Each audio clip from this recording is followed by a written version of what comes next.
What is going on, guys? This is Sin, and today is a beautiful day for me and hopefully for you as well, because I will be showcasing you my insane Blue Eyes combo video and deck profile. With Yu-Gi-Oh! Evolving so much over the years, we keep getting new engines every now and then, and I just felt like I had to revisit the Blue Eyes deck because it's so fun. I always have fun playing this deck, and it just makes for great content on YouTube. But this deck actually got much better with a Horse engine, and for some reason I just forgot about the existence of Blue Eyes, but the Horse cards are insane in this deck. I mean, they're level 8 monsters, you get the discard stuff, and actually trigger a bunch of effects. You got a lot of grave effect stuff, the ability to make rank 8s or level 9 synchros. The world is your oyster. It allows you to play through hand traps as well. I will be showcasing you guys a bunch of combos where NIBIRU is just like the least of your worries, as well as, of course, the deck profile. So this video is stacked with everything you need to know how to play Blue Eyes properly for this format. But yeah, before this video starts, I actually put a lot of effort into making this video, so please do me a little favor right here and smash the like and subscribe button. I really appreciate you. Thank you so much. It really means the world to me. And now let's get right into combo number 1. So, you know, assuming that you have Sage with Eyes of Blue and Imseti, depending on the situation, look at what you can do. So you're going to be searching the White Stone of Legend, usually one of the best cards to search because it actually gets you your Blue Eyes White Dragon, which allows your Blue Eyes alternative to be special summoned. And now you're going to be special summoning the alternative and activate the Sarcophagus, revive back the Imseti, and then discard, revive back the Happy. Or the Duamuta for Kibesunuev doesn't really change too much. And then you make Galaxy Eyes Photon Lord on summon number 5, and because of that, NIBIRU is no longer a threat for you. And then you synchro into Blue Eyes Spirit Dragon, which is like a it's a 3 interruptions almost in one, because it is a very good floodgate against pendulum decks or decks that have to special summon 2 or more monsters at the same time. There are some other cards that do that. NIBIRU unfortunately is not like that. You have to summon the NIBIRU token and then the NIBIRU or the other way around. But yeah, you can also negate a card effect in the grave, which is very relevant against Unchained. Even negates like spells and traps in the graveyard, which is very relevant. And you can also tag it out into a synchro monster, so you can summon like the Black Rose Moonlight and then bounce back a card. Not too bad at all. So you can negate the Tour Guide or something with the Galaxy Eyes Photon Lord, and then your opponent will try to keep going by destroying the Aruha, and then you can negate that, and the Sharvara is useless. And you have a pretty good follow-up, even though you don't even have that many monsters on the board, because you can tag out in the Azure Eyes if you don't have to go into the Moonlight, and then revive back the Blue Eyes. You still have your Sarcophagus, and then you revive back all of your Horse monsters, and you just pop off like crazy. You can make Dingirsu, break boards, keep negating stuff, and then you have way more than enough because your monsters are gigantic. Now, of course, this was a very microscopic combo. This is absolutely nothing. From here on out, we are getting into the sauce. Alrighty, so my hand here is not even that good, but I can still actually do quite a lot. So I have Lubellion, Tyrant of D, Blue Eyes White Dragon, the unfortunate Branded Beast. I mean, it happens every now and then Bestial Baldric. So I think you already guessed it, but I am playing a Bestial engine on top of the Horus engine in this deck. They all complement each other because the Blue Eyes cards are all light and darks. You play a lot of dragons, and then, of course, the Horus monster is being level 8, so everything just works very well with each other. So first things first, the Tyrant of D is kind of like the Magician's Tools for the deck, so dump the Blue Eyes for cost, and then you're going to be discarding either Blue Eyes or a monster that specifically mentions Blue Eyes in its card text. White Stone of Ancients, by the way, does not count. It just mentions like Blue Eyes monster, so you cannot discard it to revive back a monster, so just keep that in mind. And then your Lubellion will be searching the Magnamut. You can actually do that first if you want to. And then you banish the Blue Eyes, revive back the Lubellion, get yourself the Continuous Spell, and then link off it to SP Knight, banish the Tyrant of D for the Baldric, and then get back the Tyrant of D in the bottom of the deck to draw 1 card with a Regained. And what a coincidence, I'm drawing another Bestial, so I can keep going, which is relevant because now I can actually make a rank 6 monster. Now, a lot of decks would like to go into Beatrice here, but there is another target that is actually much better, as the Hieratic Dragon King of Atom. In this deck right here, it's actually really cool, because you can detach material and then special summon the White Stone of Ancients, and then synchro the Blue Eyes Spirit Dragon, set your Branded Beast, and face summon the Blue Eyes Jet. And it's actually quite relevant because you're also going to be getting your Bestial Druisworm. But now your other cards on the board, all of them cannot be destroyed by your opponent's card effects. So Duster, Lightning Storm, all those things, you don't even have to do much about it. It's not going to threaten you too much. And also has some nice Graveyard Recursion. If it battles, it also bounces back the opponent's monster. You got yourself an SP Knight, Blue Eyes Spirit Dragon, the Branded Beast, the Druisworm, so that's already a lot of interruptions. This is a double interruption again, negates stuff in the grave, tags out and bounces back a card. This is a double Farfa, and then the combination of Branded Beast and Druisworm will destroy a card and then send a special summon monster upon controls to the grave, Regain gets you recursion as well as a draw, so you really don't have to worry too much about the follow-up. And this is a weak hand because next combo is going to be infinitely better. Alrighty, so now I am going first again, and my hand has Sage with Eyes of Blue as well as King Sarcophagus, Lubellion, Melody of Awakening Dragon. This card is a custom card in Blue Eyes. I mean, it literally has Tyrant of D, I think, in its card. Hold on a second. No, is it Lord of D or another? It's whatever, one of the D guys. Not Little D, but almost. And then Magnamut, which I would have searched for the Lubellion anyway, so hard drawing it doesn't matter. But yeah, now I will be going Lubellion to search the Saronir. It's the second best bestial monster because of his Grave effect. And then I will be searching the Whitestone of Legend with the Sage. That is a great card to search. And I will be searching my deck for Alternative as well as Chaos Emperor Dragon of Armageddon. Search the Blue Eyes with the Whitestone. And then Saronir banish and then send it in order to summon back the Lubellion. And then send the Branded Regain with the Saronir because the Branded Beast actually gets it back on the end phase. So when you can do that, might as well. It's just a free +1. And then the Magnamut will be banishing the Saronir, and then you get your end phase search. Link off into Hieratic Seal, so now even if you get NIBIRU, it's not the end of the world. We still summon a monster from the deck. And then we Synchro Summon into the Blue Eye Spirit Dragon using the Alternative. And now we can go into the Sarcophagus, but we can also use the Chaos Emperor to recycle back a banished Dragon monster to our hand. And we are going to be discarding the Whitestone again to search another Blue Eyes and dump another Horus monster. Dump another one, so it's pretty much like free real estate. And then dump yet another one, so we can actually have so many discards. Go for the Galaxias Photon Lord, revive back the other two Horus monsters, and then go for the Horb Harbinger. So that's actually quite a lot that you're getting very quickly, actually. We got like so much advantage here. And our hand was good, you know, but it definitely gets much better. And I think combo number 4 is going to blow your mind. You know, I can already imagine people saying, but what happens when you get NIBIRU, right? Because NIBIRU is a pretty dangerous hand trap. If you get Veilored and you hard draw the card that you wanted to search anyways, doesn't matter. Usually, Veiler is not actually the correct hand trap against this deck. The same thing with Imperm.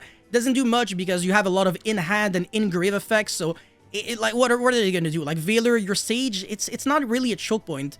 Droll is actually good. It's one of the good hand traps against this deck. NIBIRU can be good, but if you know what you're doing, NIBIRU sometimes can almost help you out. I know this might sound like a joke, but I swear on my life, this NIBIRU will be used correctly against me, and it's still not going to be enough because Blue Eye's best deck, and this is why you have to smash the like button, my man. Yeah, my hand has Branded Regain, Saronir, Blue Eye's Alternative, Imseti, as well as Chaos Dragon Levianir. Very interesting. I mean, this could have been substituted for Melody of Awakening Dragon, would have been the same thing, because I probably would have searched these cards anyways. Maybe Chaos Emperor Dragon Armageddon over Alternative. But, I mean, this is why Melody is a custom card. It's so good, man. You search whatever you want. It's crazy. So many good search targets, right? You've got like 3 of them, or 4, actually. But anyways, I will be activating the Regain first, just in case I get DD Crowed here. I want to activate that before any of my cards get banished. And then I will be discarding the Saronia as well as the Imseti to search the Sarcophagus and draw 1 card. I will be drawing the Seyfried, which is actually a pretty cool card, even though I'm not playing the Brick Rocket monsters. This is a Blue Eyes deck, not a Rocket Dragon Link deck. The Bestials are here to complement the Blue Eyes engine, not to like substitute them completely to make it seem like a Dragon Link deck 2.0. Not really, we're better than that, trust me.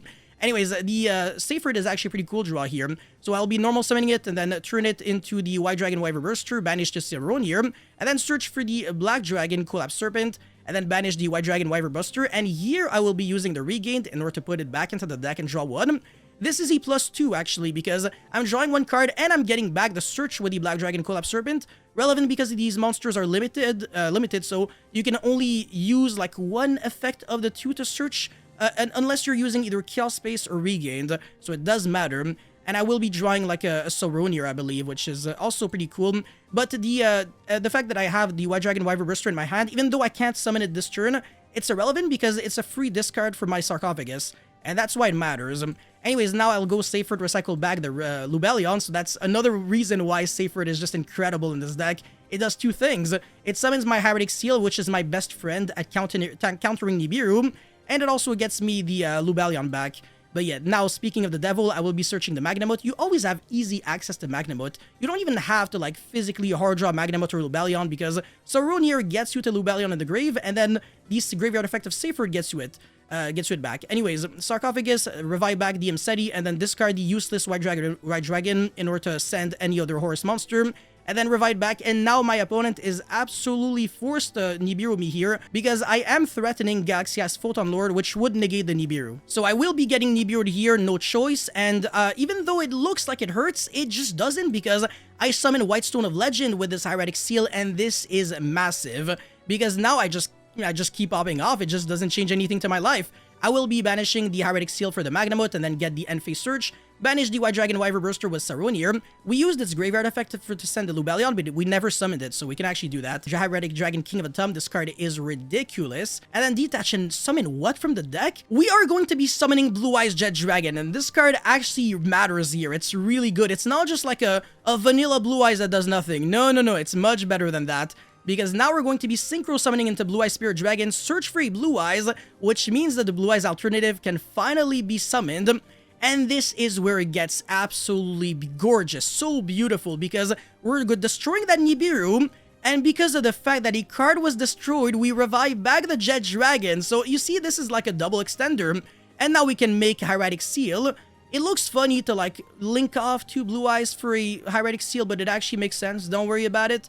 Because now we can link off the other two monsters for a Masquerena, and we're not even close to being done. Levineer banished 3 Darks, rip a card out of my opponent's hand. My opponent literally lost 2 cards, and I'm still making all of that. And the Nibiru was correct, like he had to hand trap here because otherwise Photon Lord negates it.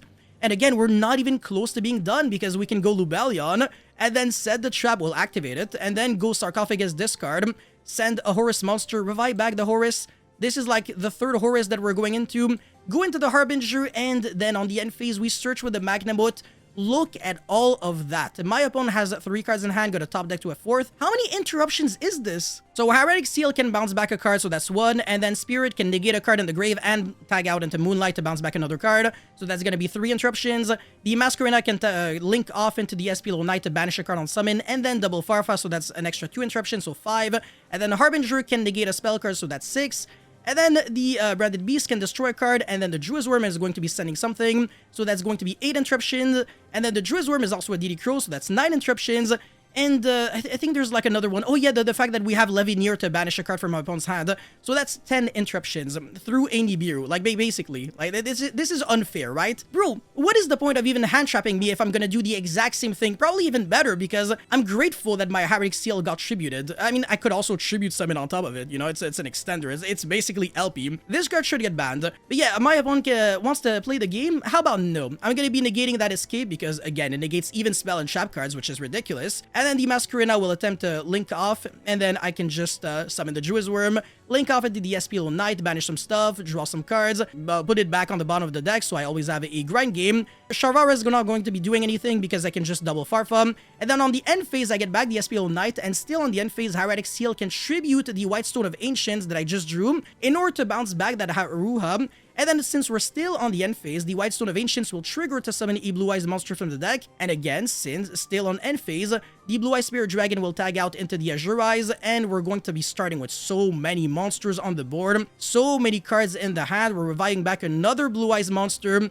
We can recycle back a Blue Eyes with the White Stone of Ancients, draw 1 card with a regained, 3 cards in hand, 6 monsters on the board, 3 back row. Our opponent cannot do anything, and he had a really good hand as well. It's not like we can say that he bricked and that we sacked because, you know, we got hand trapped, and it's not gonna be enough because Blue Eyes best deck.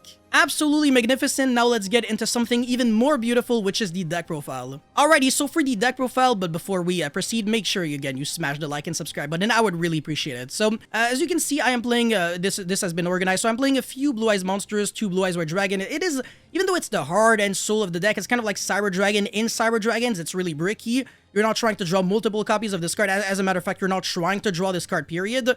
So 2 copies, I want to say, is like the perfect number. If you draw 1, it just doesn't feel like it's enough. And if you play 3, then it's just like, it's just way too much because you're going to draw multiples and it's just going to be awful. And you don't even need 3 anyways. With good resource management and with the recycle back of the White Stone of Ancients and the loop with the regained, 2 is perfect. And then 1 alternative, this card is extremely bricky, so 1 is way more than enough, and it's super easy to search anyway, so who cares? Blue Eyes Jet Dragon, this is very good as I've showcased. For the graveyard effect, for the in-hand effect, which is the same thing, and then it also protects your other cards from being destroyed by card effect, and it's a nice card at breaking boards. It bounces back monsters and cards. So it's really nice. So I really like Blue Eyes Red Dragon. It's way better than Dragon Spirit of White. That card does nothing. It's completely outdated. And then for the baby eggs, I'm playing 1 White Stone of Legend and 1 White Stone of Ancients. Honestly, this is probably the perfect number. They both do completely different things. This searches a Blue Eyes monster, Blue Eyes White Dragon, very specifically from your deck to your hand. The important thing about this card is that at least it can be discarded off of Tyrant of D to revive back your Blue Eyes, whereas White Stone of Ancients, not the case. But yeah, like I said, they both have their uses. So yeah, 6 Blue Eyes monsters here, and then 3 Sage with Eyes of Blue to search these 2 monsters, or Effect Veiler post-game 1, this is relevant, and then of course Tyrant of D. So yeah, all of these monsters for the Blue Eyes engine, and then a lot of other generic dragon monsters. Chaos Dragon of Armageddon, searchable with Melody of Awakening Dragon. Same thing with Chaos Dragon Levineer, also recyclable off of Seifert. The 2 baby dragons that you can search out with the Seifert. Great card, and then the Seifert itself. For the Bestial monsters, triple Lubellion, 1 Magnamut, triple Saronir. It's the second best Bestial monster because it is a Foolish Burial, so it can get you to the Lubellion and then gets your Regained or Branded Beast. And then 1 Baldric, 2 Jew's Worm. So it's the only hand traps that you have. I mean, you can't really play Veiler, Ash, Imperm, and stuff like that in this deck. Otherwise, you're gonna start breaking a lot. Like, the worst hands would be the hands where you have, like, hand traps and big Blue Eyes and cards that don't really combo. And the best way to mitigate that is by focusing really on consistency and all gas. That way you should honestly never break with this deck. I mean, when I was playtesting, my average hands were always making somewhat of a board. And going second, I mean, if the deck can play through NIBIRU, I think you can already imagine that this deck should still be able to play through some boards. It depends, obviously. But you can adapt post-game 1, you can start side-decking hand traps and stuff like that. If the Bestials are not enough. If the Bestials are good in the matchup, then you should be fine. Because you're playing so many, 4, 5, 7... You're technically playing 7 hand traps, again, depending on the matchup. Anyways, for the horse monsters, triple Mseti, 1 Happy and 1 Duamutef, as well as double Sarcophagus. This is relatively straightforward. Triple Melody of Awakening Dragon, the Regain, the Chaos Space, and the Branded Beast. 40 cards. For the love of God, do not play over 40. And don't try to play the weird, complicated spells that are only good in combination with other cards, like Cards of Consonance and Trade-In. They're not that bad, but like... They're just not good enough because they can break easily, and sometimes they don't even help you out, and they also play into Droll for no reason. I'd rather just play the cards that I'm trying to search or that I'm trying to draw, so that Droll at least can be mitigated to a certain extent. And sometimes you like hard open the King Sarcophagus, and then you discard like a horse monster to foolish another one. You go into the Galaxy Eyes Photon Lord, and then you search a card, and then Droll, you just negate it. So that's a way you can play around Droll, actually. And NIBIRU, as I've showcased, is just not good enough because the Hieratic Seal can float, the Photon Lord can negate it, and sometimes you can make boards and force summons and that are still decent. So yeah, 40 card deck list, very clean, very minimalistic. You don't need to do any weirder or any more complicated than that. For the extra deck, it's also very clean. So 1 Shen Shen, it's the only generic level 9 synchro that I'm playing. So if you have your level 1 tuner, so White Stone of Legend, Ancient, or Sage with Eyes of Blue, and a level 8 monster that isn't a Blue Eyes, Shen Shen is the second best. Ravenous Croc is not good enough. It only draws 1 card. Shen Shen is a baby Dark Law for anything on the field only. And it also has a graveyard effect, which is not too bad. It gets you a little bit of a recovery play. So that is always a good thing to ask for, because otherwise, if you get blown out, you at least want to have some resources in the grave. And that's a beautiful thing about this deck. Like, you have the horse monsters that are sticking in the grave. So if you have Sarcophagus, you can revive all of them back. You have the Seifert for recyclability, White Stone of Ancients for recyclability, Blue Eyes Red Dragon. So yeah, and Chaos Space as well. So it's pretty cool. Anyways, Azure Eyes with Blue Eye Spirit, the Black Rose Moonlight, as I've explained. One of the best cards that you can summon off of Blue Eye Spirit. I don't know if there's a new target. Maybe if there is one, guys, let me know in the comment section, because I haven't really checked too much into it. But from my memory, this used to be the best one. Anyway, Zeus with the Zombie Vampire to get your stuff going in case, like, your hand is not good enough and you really have to mail and revive back a monster. It's not too bad. And then Harbinger for obvious reasons. The cool thing about Harbinger, if you have that with like Masquerena and Hieratic Seal, your opponent, you can actually redirect attacks to the Harbinger, so he can't just jump over your weak monsters. Because Seal has 0 attack and Masquerena has 800, but Harbinger has 3k. It's a big boy, so it's a really nice at doing that. And then Dean Girsu, it's also very good at breaking boards. And then Galaxy has Photon Lord, negate monster effects, Hieratic Dragon, King of Atom. It's basically LP, but you need 2 level 6 monsters, well, 2 level 6 dragons. but like you're only playing dragons anyways, so yeah. And then Espial Knight with Masquerena, double Hieratic Seal, the second one does come up, and then Striker Dragon in order to link off your Starlight Seifert or your White Dragon Wyver Burster, so that you can go into that and then into Hieratic Seal. For the idea section, most of these cards I don't even recommend anyway, so Dragon Spirit of White is not really good, but I guess you can play it against like trap decks, so if you want to side one, you can do that, no problem. And then Effect Veiler, which is searchable with Sage of Ties of Blue, so there's no drawback to playing one Veiler. It's never gonna hurt you, and it can come up every now and then, so sure, go for it if you want to play it. And then the Draglubion package to OTK your opponent. It's too much commitment to the extra deck, so that's the reason why I don't recommend it. It's not because it's bad, it's just because it's not gonna come up that often for like all the sacrifices that you have to make. Like, you need so many of these cards, and honestly, you don't really need to OTK that often with these cards because it's so easy to kill your opponents. All your monsters at 3k attack, you can easily OTK under 5 summons, like literally summoning like 3 horse monsters or something. That's already game, depending on, of course, what your opponent has. Anyways, Unicorn, not really relevant now that SP is around. And then Dark, I don't know why this is here. Return of the Dragon Lords, this is Bricky. This is how you draw unplayable hands, by the way, by playing a lot of Monster Reborns and stuff. It's not good. Prosperity conflicts with all the draw cards that you have, so Mseti, Regained, and some other things. I don't even know. Trade-in, Lava Golem is actually a reason to play Trade-in, actually. If you want to play like more level 8 monsters and actually center your deck around that, could work with like Danger Bigfoot, Thunderbird. This has to be tested. If you are open to doing that, you can actually go for it. And finally, Skill Drain, which is a good card in this deck because all of your monsters have high attack, so you're not really losing to your own Skill Drain, but your opponent's deck most likely is. But yeah, that's pretty much it for this video. Guys, thank you so much for watching. Don't forget to like and subscribe, and I'll see you guys very soon. And let me know if you want more combo videos and deck profile and like really fun rogue decks. Anyways, that's it for this one. Thank you very much, and I'll see you guys very soon. Peace.